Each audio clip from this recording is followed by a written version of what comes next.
For 12 years, Cross the Nations have been travelling the globe, carrying a cross and a message of love and hope. They've seen God do the impossible and change the lives of countless people.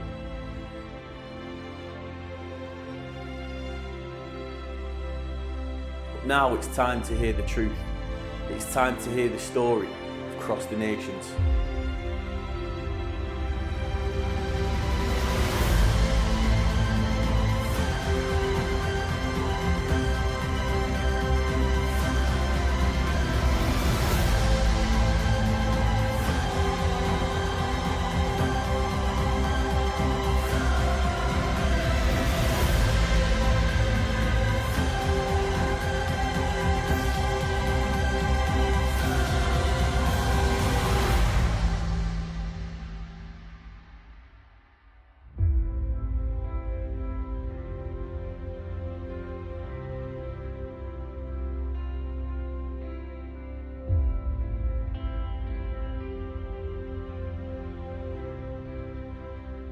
Alan, a few weeks ago you mentioned that you, up until doing Cross the Nations, you weren't avid walkers. You didn't even do it as a hobby. So to go from doing like not much walking at all to then walking 30 miles a day through different countries, through different temperatures and climates and stuff, that is quite a challenging feat. And I think as the weeks go on, people are maybe beginning to understand that Cross the Nations does have a physical toll on you, and a spiritual one too. So I wondered if you could tell us about some of the attacks on your health that have happened along the way. Yeah, there's been a few occasions when we've had attacks on our health. I mean, obviously, when you're traveling abroad, sometimes you're going to get an upset stomach and things like that. And that's just par for the course, really. And, you know, these things happen from time to time. But occasionally, we've had some really serious attacks on our health, both of us, really. But I think probably the most notable time that happened was when we did a crosswalk across Bulgaria a few years back. There were three of us walking. There was me, Mike, and Mike rang me up a few weeks before and said, would I be happy if he brought another guy with him, a young guy called Steve Erdley, who'd come out of the walk in Stoke. And he was a young man, really. He was doing an internship at your church, Mike, wasn't he? And it was part of it, if you like, of his training, of his internship, to come out on a mission with us. So we started out in Sofia, the capital city, and we were walking east towards the Black Sea, towards the coast. And trying to think what it was. I don't think we were even halfway across. It was probably about like a Wednesday or a Thursday. We'd the night before we'd arrived at a gypsy encampment, and we were going to stay with these gypsy families. And when they got there, they took one look at me and they said, "He's an old man. He can't stay here." So they put us up in a trucker's like motel on the side of the motorway. So they paid for us to stay there, which was really kind of them. And we stayed there, and we were thankful for having, you know, like hot water, you know, a reasonable room, and, you know, comforts, and being able to have a shower and everything else. So that was really good. Next morning, there was no breakfast with the meal. I remember we came out, and as we were getting onto the right road, there was like a burger van at the side of the road, a guy like selling hot dogs, burgers, that kind of thing, the Bulgarian equivalent of that. And I think we had hot dogs, or did we have burgers? I can't remember.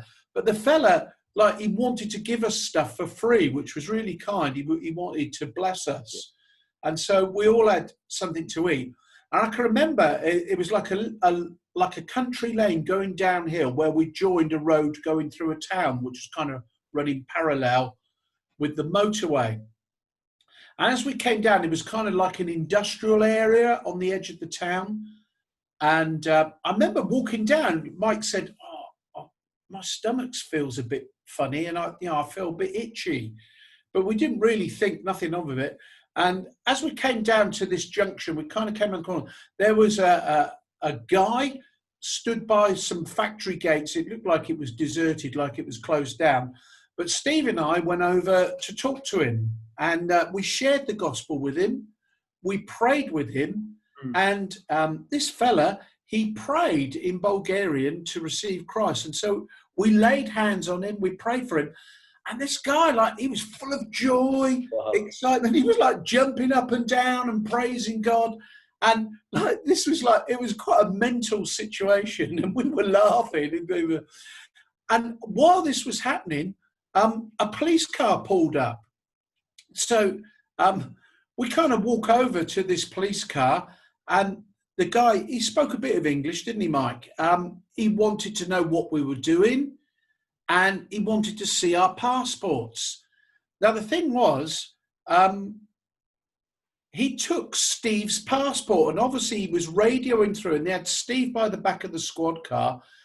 And Steve Eardley had come out of like a drug rehabilitation thing, and obviously had quite a sizable criminal record. And we were both concerned, like, of all the people to take a passport from and to do a checkup on, now, why couldn't they have done Mike or me? But they did Steve, do you know what I mean? And we're thinking, oh, no. So, like, they had Steve, and we were separated from him. We were about, 10 meters away, maybe. And we were praying, Lord, just, smooth things through. I hope things are wrong. And while this was happening, Mike said, ow, I feel really bad. And he had pains in his stomach. He had itchiness.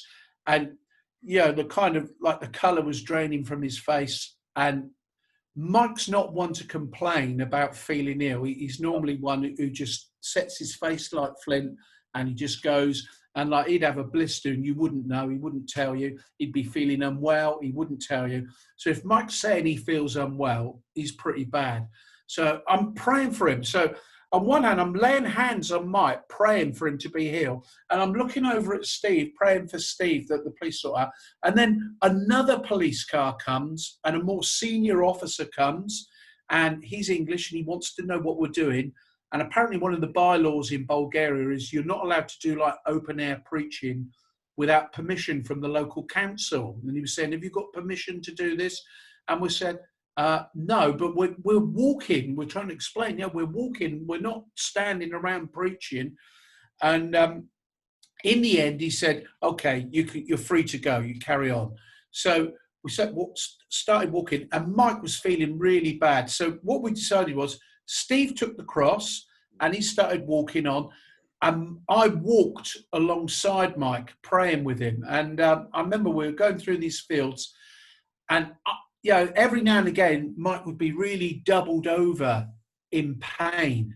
Wow. And obviously I was really concerned. And seriously now, Steve was like 200 yards ahead on the road. And it was almost a case, if it went on any longer, I was going to have to shout to Steve to stop, because we would have lost him. There's no way we could keep up with him.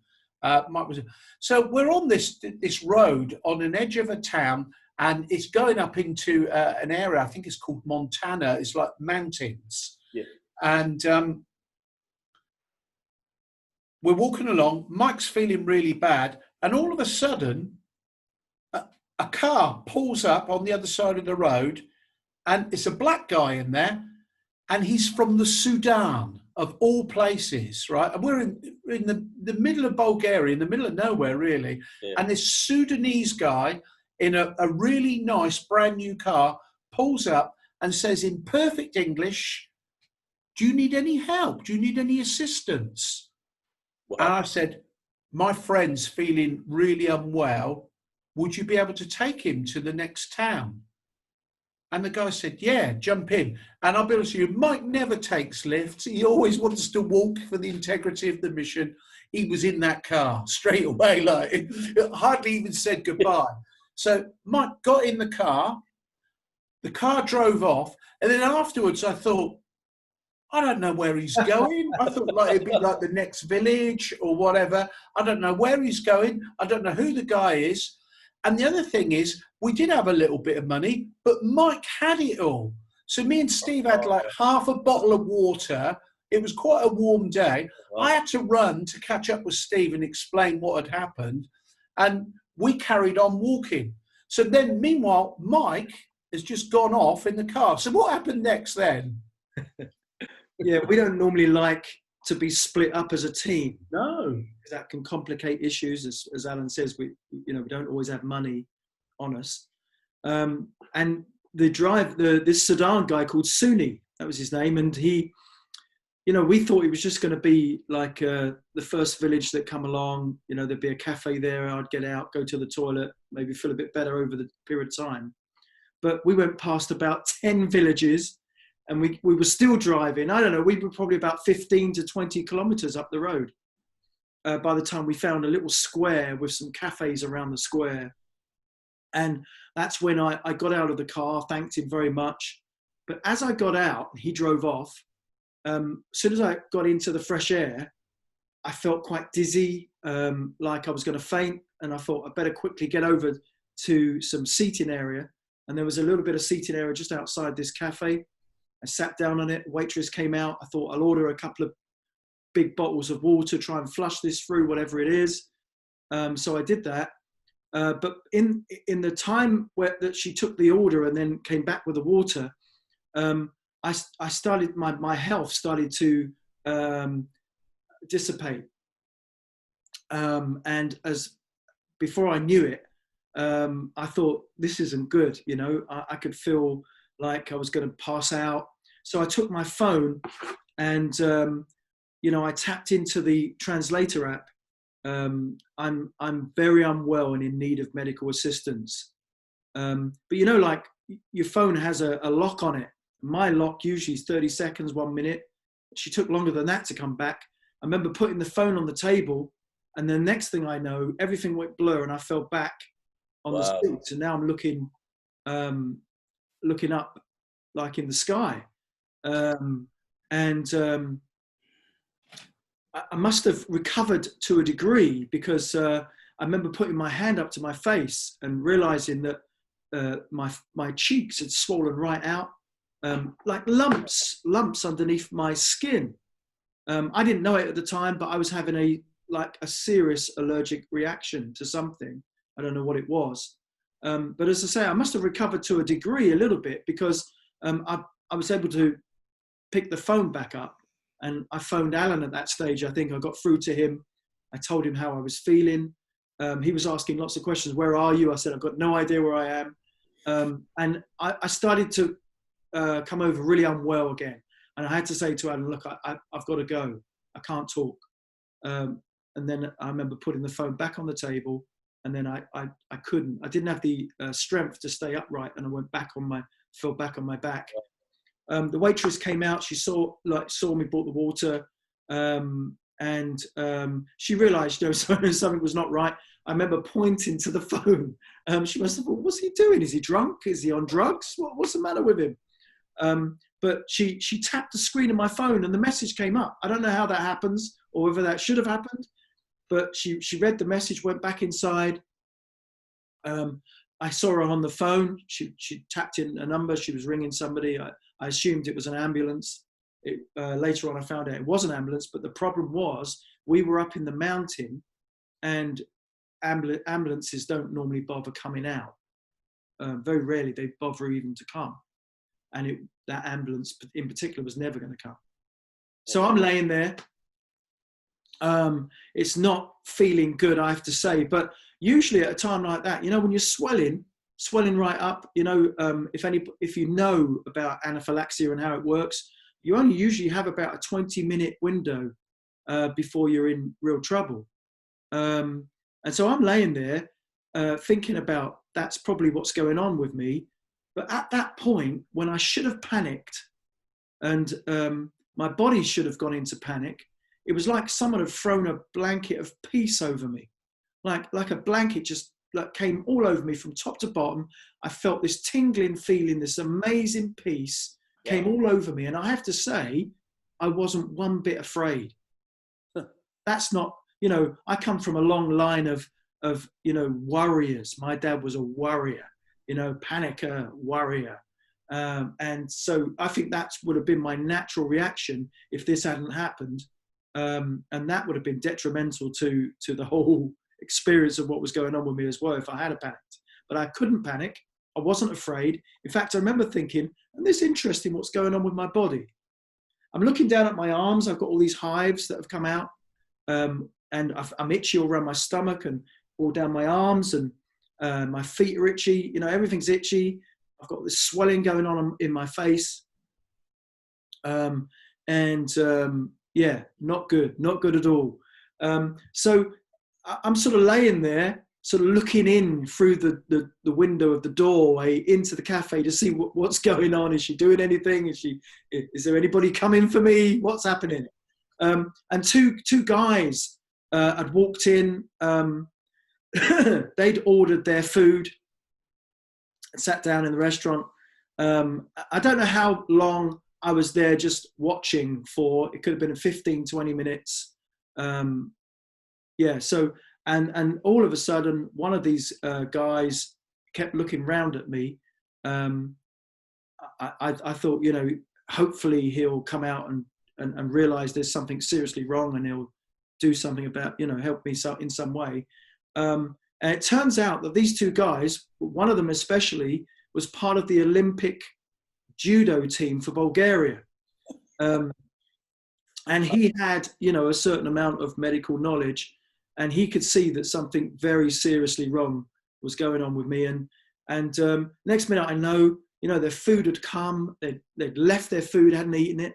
They got up, they came over to me, they literally got hold of me, lifted me up, dragged me out to their car, put me in the back of their car, and now they're driving around searching for a medical centre.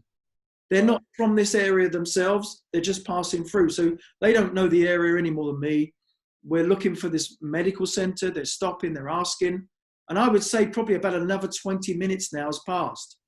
So as I say, if you know anything about anaphylaxis and how it works, I don't have that long, you know, before I desperately need medication. So after driving around and around, eventually we come to this big grey looking dismal building, something kind of left over from the communism regime. You know, it's got a red cross outside, but you know, I'm looking at this place, and it doesn't look like anybody around has any kind of medical attire on. But there's this woman standing in the doorway, and I'm being sort of carried in. And this little woman, you know, she had tracksuit bottoms on. She had, you know, she looked like the cleaner. You know, I thought, I wonder who she is. If you've ever seen From Russia with Love, you know, the James Bond film, she looked like Rosa Klebb, you know, the Russian with the pointy shoes. Yeah, and she was like shouting at me as they're bringing me in, thinking I could speak Bulgarian. And of course, they had to explain to her, these two lads explained that I couldn't, I was from England. So she pointed into a little room with an inspection bed, and they took me in, put me on this inspection bed.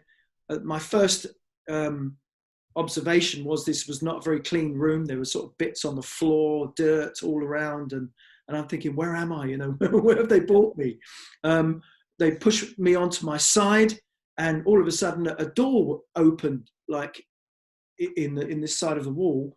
And as the door opened, the room was full of smoke, and there was these guys sat around a table, gambling and smoking. And as soon as one of the members of staff realised that I could see into this room and the door had opened for some reason, they quickly ran round the bed and shut the door. And I'm like, that's crazy. What where am I? You know, where am I? Where have they brought me to? So this lady, you know, who's, as I say, has not got any medical attire on. In fact, I didn't see anybody with any medical attire in the whole building. But she's like sort of obviously doing stuff around me. She's taking my temperature. She's taking my blood pressure. Apparently my blood pressure went down to 90/55, which is kind of sounds seriously low. Considering that just exactly a year before, I'd had a rather large heart bypass operation. So now my blood pressure's gone down to 90/55, which is pretty serious. So she's doing various tests on me, initial tests on me. She tries to get some adrenaline in. That's what needs to happen. So she gives me an injection of adrenaline, but nothing really changes. So she gets another one. She puts another injection in, and still there's not a lot of change. So now she's trying to put a cannula in, you know, so she can put a line in. And I'm watching her with this needle coming towards towards the top of my hand, and her hand's shaking when she's trying to put this cannula in. And I'm looking at it thinking, she's never going to get that in there. You know, she's never going to get that in there. Thank God for this peace. Because I tell you, I'd have been thinking, I need to get out of here. They're going to kill me. You know, what are you doing? Like, she's on the phone at this stage, ringing somebody. And it turns out that she's phoned the doctor, because she's not a doctor. And the person on the end of the line is talking her through the procedure. And I'm thinking, this is crazy. What's going on? But as I say, the whole time I've got this peace that I'm going to come through it. I'm going to be all right. I'm going to make it. Everything's going to be fine. Going on at the same time. So eventually they get this line in, and I think it was probably about another 20 minutes, half an hour before I started to feel a bit human again, a bit normal again, a bit like I was making a recovery. Now, of course, it's been a long time since I had any kind of contact with Alan, any kind of communication with him. He hasn't got a clue where I am. And so back on the roadside, I think Alan makes a phone call to my phone, because it's been quite a long time. Yeah, that's right. So Mike's gone, and we're talking maybe an hour later. We've come through 2 or 3 villages with hardly anything there, not even a shop or anything. I think we found a spring to fill our water bottles up, so we had enough water just about. And I rang Mike once and got no answer, and I thought, okay. And then again, I tried again, maybe 30 minutes later, and I tried, and a Bulgarian guy answered his phone, and he didn't speak English, but somebody Bulgarian answered his phone, and all I know is I picked up the words, the name of the town and a medical centre. That's all I knew. And at that point, I actually didn't know if Mike was dead or alive. And seriously, I was considering the worst case option here. I was thinking, oh my goodness, he could die. And I was really concerned.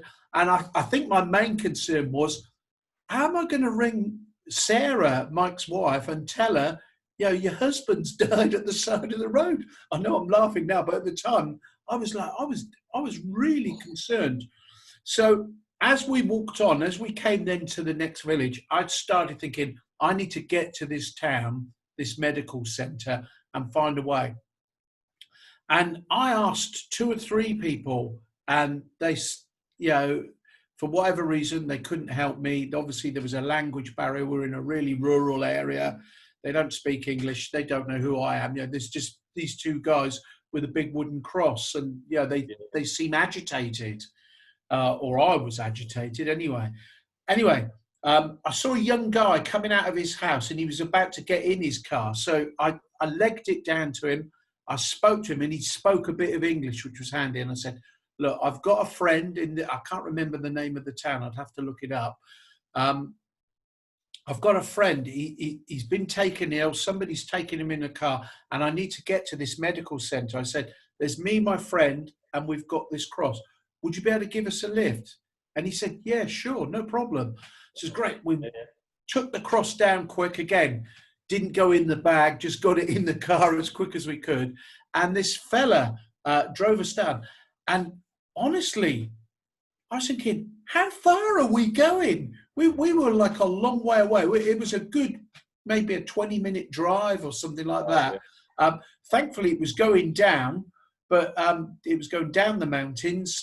And eventually, we came to this town. And again, as Mike says, there's this grey building, and outside there were a couple of things that looked like ambulances. 2 or 3 guys stood around outside. And I can remember getting out of the car. I said, Steve, sort the cross out, because I was like, I wanted to get in there. Do you know what I mean? And the guy just says to me, "Hello, mate." Like, in English. I mean, how did he even know I was English? But I guess he must have known Mike was English and what have you. So anyway, I go in, and I walk in, and he's not quite sat up in bed, but he's looking much better, and he's looking fairly well, recuperated, not 100% by any stretch of the imagination, but probably even better than when I saw him when he got in the car. Yeah. And it all got a bit much for me, to be honest. And I have to confess, I just broke down and started crying. I was just so relieved that Mike was there and he was alive, because I was really, really concerned that I lost him. And I can remember we chatted for a bit and I knew he was all right, and I came out. And one of the things I'd done is I'd rung my wife. I hadn't rung anyone from Mike's church because I didn't want his wife to get concerned, but I'd rung my wife and said, just get people praying. Mike's been taken off.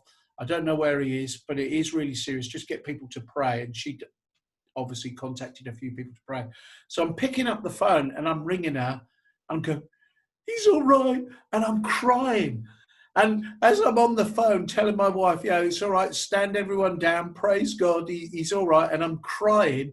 This guy turns to me and he offers me, like, out of his packet, "Do you want a cigarette, mate?" I go, no, and you took it. Yeah, I took the whole pack. No. But I was beside myself. But I was so relieved that it had turned out all right. And because for a moment, I really thought that, might be it. He's finished.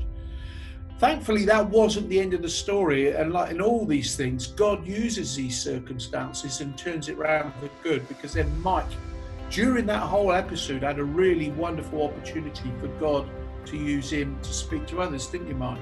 That's right. And the story does get even more crazy.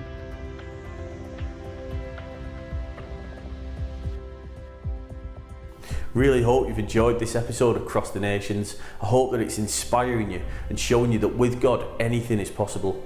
If you've ever met Mike and Alan along the way and you've got a story, we'd love to hear it. So please get in touch at hello@crossthenations.com.